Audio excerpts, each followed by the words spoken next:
Welcome to Your Healthy Kitchen from Dignity Health Yavapai Regional Medical Center.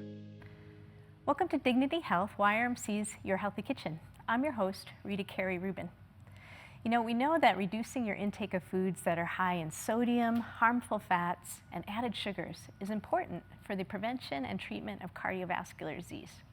However, what you add to your diet is just as important as what you take out. So eating more vegetables, fruits, beans, nuts, and whole grains can improve blood pressure while also lowering cholesterol, blood sugar, and inflammation, all of which are risk factors for cardiovascular and other chronic diseases. So these foods are packed with nutrients your body needs to keep your cardiovascular system healthy and strong, including fiber, which is beneficial to your gut and microbiome, or that population of bacteria that lives in your digestive tract. When we have a healthy microbiome, we know that reduces inflammation in your body, and that helps to reduce your risk of cardiovascular disease. Those foods also help to lower cholesterol. They improve satiety, which means that you feel fuller after a meal and helps you cut back on your calories a little bit. And the fiber also lowers your blood sugar after meals. Those foods also contain potassium, magnesium, and calcium, which have been shown to lower blood pressure. Also folate, vitamin C, vitamin E, that are really beneficial for reducing inflammation. They protect also the inside of those blood vessel walls from damage. And then we know those foods are packed with phytochemicals, and those are the chemicals that plants make to protect themselves from disease that also protect us. And a lot of phytochemicals in plants help to reduce inflammation, which again reduces our risk for heart disease. So let's get cooking. I have a simple recipe to share with you today that features sweet butternut squash that's been roasted in the oven, savory toasted walnuts, some fresh herbs, and tender whole grains.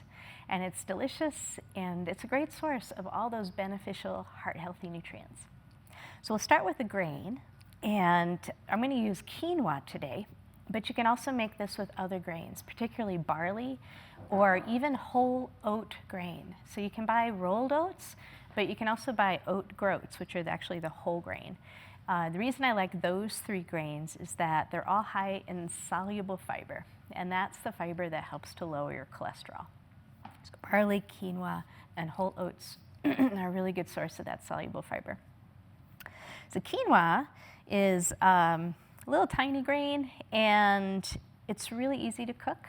I just simply rinse it under some running water in a fine mesh sieve. That helps to remove a little bit of a bitter flavor that's on the outside of the seed. Also cleans the seed off a little bit. And you just cook it just like rice. So 1 cup of quinoa to 2 cups of water. Bring it to a boil, and then cover it and simmer it for about 15 minutes until it's absorbed all of the water. And when it's done, it looks like this. And you just take a fork or a spoon and you fluff it up, and it's ready to go. So super easy to cook. Quinoa also has some additional benefits over other grains. So in addition to having that soluble fiber, it also has the most antioxidants of all the other grains. And those antioxidants help protect your blood vessels from damage. It also has a really good concentration of calcium, potassium, and magnesium. If you remember, we mentioned that helps to lower your blood pressure. It's also packed with really good fats in a good balance. It's got some omega-3 fatty acids, which help to lower inflammation, and it's also gluten-free. Oats are gluten-free as well, but the barley does have some gluten, so if you're gluten sensitive, you would avoid the barley. So that's our grain, and I'm just going to set that aside for now, and then we're going to roast some butternut squash. And I know squash can be a little daunting, winter squashes, because of their hard shell, but it's really easy to cook butternut squash, to roast it. And what I do is simply first cut off the stem end, and then cut off the bulb. So this is where the seeds are. And a tip for buying butternut squash is buy one with a long neck, because you get more squash then and less of the seeds. So it's also easier to use. So I just cut that bulb end off, And then I think I'll cut this in half again, just so it's easier to manage. And you just take these sections and just take your knife and slide it down and slice off that skin. So much more easy to manage, not so scary. You're less likely to stab yourself with your knife. And then you take each section, and I just cut them into slabs about a ½ inch thick or so, and then cut each of those into pieces, and then cut each of those into pieces. So you know, an inch or a ½ inch size chunks of butternut squash are perfect. And trying to keep them basically the same size, as close as you can. The larger the pieces, the longer that they take to cook. So if they're tiny, they might cook in 20 minutes. If they're bigger like this, it's probably going to be 30 to 45. So we'll toss the butternut squash in a bowl.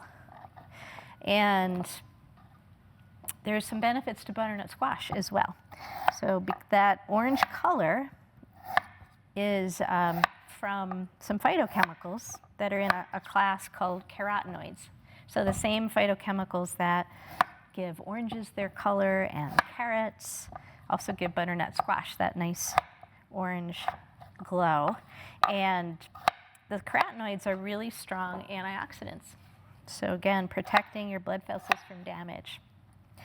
And the antioxidants even protect cholesterol from damage as well. So we have cholesterol that's naturally part of our bloodstream. We need cholesterol in our bodies. But we want to protect that from being damaged by free radicals. And antioxidants help to protect the cholesterol as well. And that makes the cholesterol less disease promoting. So good stuff there. With this bulb end, you can also slice it, cut it if you want to, and just scoop out the seeds. And then we can throw that. You can throw that in the bowl as well. So I'm just going to set that aside for now. So the squash also is a really good source of that soluble fiber.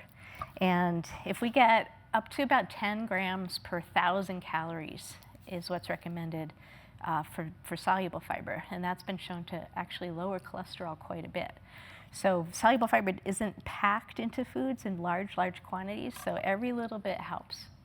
So a little bit in your butternut squash, a little bit in your quinoa, and then there's actually a little bit in your onion. So I'm going to roast an onion with the butternut squash. And this is a red onion. You can use any kind. I like the red onion because it also gives some extra color, and that red-purple color in plants is a powerful anti-inflammatory color. So anytime you can add red, purple, blues to your diet from plants, you're really adding some extra medicine from those phytochemicals. So easy way to cut this onion for roasting is, first I'm going to cut off the stem end here, and then cut it in half through the root end. And then I'm going to peel this outer layer off with the skin. And keeping the root end intact will make it easier to slice. And then you just take that section right there, and I'm just going to cut it into slices like this.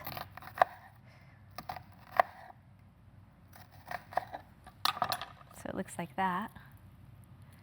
And then cut off the root end. And there you go. So there's some really nice size slices that are just going to go in the bowl with the squash. Really easy to roast. A nice size, easy to eat. Another thing about onions is the stronger the flavor, usually the more phytochemicals are in the onion. So if you find one that's got a little bit of a bite, that's also more beneficial. And this definitely has a bite because it's starting to burn my eyes. So that one's got a kick to it. And so there we go. So I've got my bowl with some squash and onions. I'm going to add some fresh thyme. And any kind of spice, herb or spice, has strong anti-inflammatory action in your body. So, anytime you can add these to your meals, it's beneficial. So this is just fresh, about a tablespoon. It's really easy to remove the leaves from thyme. You just take a sprig and you just take your fingers and pull it down along the stem, and that removes most of the leaves. And just little bits of stem are okay. They're not going to be bothersome, but you don't want to put big chunks of stem in there because they're hard to chew. All right, so we've got some thyme, and I'm going to put in about a couple tablespoons of olive oil. Olive oil is a beneficial fat. It's a monounsaturated oil. It doesn't kick up your cholesterol levels. It doesn't trigger inflammation like some other oils can. So I like cooking with that. I also like avocado oil to roast vegetables in. And I'm going to put in about a tablespoon of balsamic vinegar. And that really brightens the flavor of the roasted vegetables. You can use all kinds of vinegars. You could use a citrus juice in here as well. That would all work. And that's it. And then just a little bit of salt and pepper. So really just a pinch. So there's so much flavor in this dish that you don't need a lot of salt. So that's a good trick for lowering sodium, is make sure you're adding flavors from other things. So just stir it up like that. I'm going to put it on a baking sheet. And you're just going to roast your veggies at about 350. Again, for anywhere from 20 minutes to even an hour, again, depending on how big you cut those butternut squash chunks. The larger they are, the longer it takes to cook. And just try to spread them out pretty evenly. And that way they'll brown better and cook more easily. And I'll show you what it looks like when it's done. Just going to grab it out of the oven here. So there we go. So some beautifully roasted squash and onions and thyme.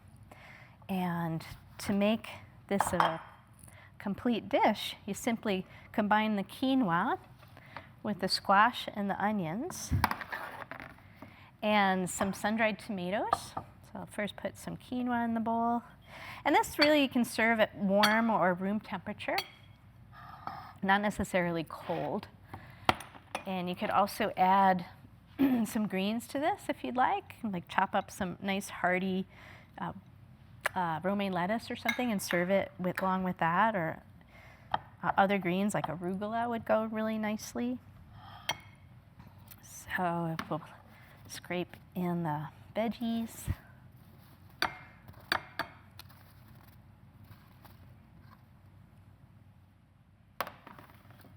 And you can top it off with some toasted walnuts. So walnuts also are a nice source of fiber and a little bit of soluble fiber. Walnuts also are a good source of those omega-3 fatty acids that are anti-inflammatory. And then even give your dish even a little bit more phytochemicals, throw on some nice fresh parsley. You can also throw some goat cheese on top of this, or feta. That adds a little brightness too. Or olives. You can change this up. You could use different vegetables in this dish as well. So changing your diet, I know it can be challenging. So remember that it's a bit like learning a new language. It takes time for your food preferences and your taste buds to change, but in time they do. I've worked for years with folks with diabetes and cardiovascular disease, and I've seen it happen over and over again where foods that didn't seem appealing but were healthy over time actually became foods that folks enjoyed. So give yourself time. And here's a few tips to make it easier. So if you gradually reduce the sodium and sugar in your food, you'll eventually prefer foods that are less salty and sweet. So your taste buds actually do change. And if you're not a big fan of vegetables, start by eating larger portions of the ones you like. I know there has to be one or two that you enjoy. And then sample some new ones every week. Also try different ways of preparing vegetables and consider exploring the Prescott Farmers Market for the freshest, most flavorful produce. So really, if you get produce that's been grown locally, has been picked and sold really fresh, it tastes so much better than often than the produce that you buy in the store. And also experiment with some whole grains and whole grain products. There are so many out there these days, you're bound to find some to enjoy. And remember to check out all of our informational cooking videos and delicious plant-forward recipes at yrmchealthconnect.org. And you can also follow me on Facebook, where I post photos, recipes, and videos of the meals I make at home, plus links to my favorite food and gardening destinations on the web. So until next time, eat well and be well.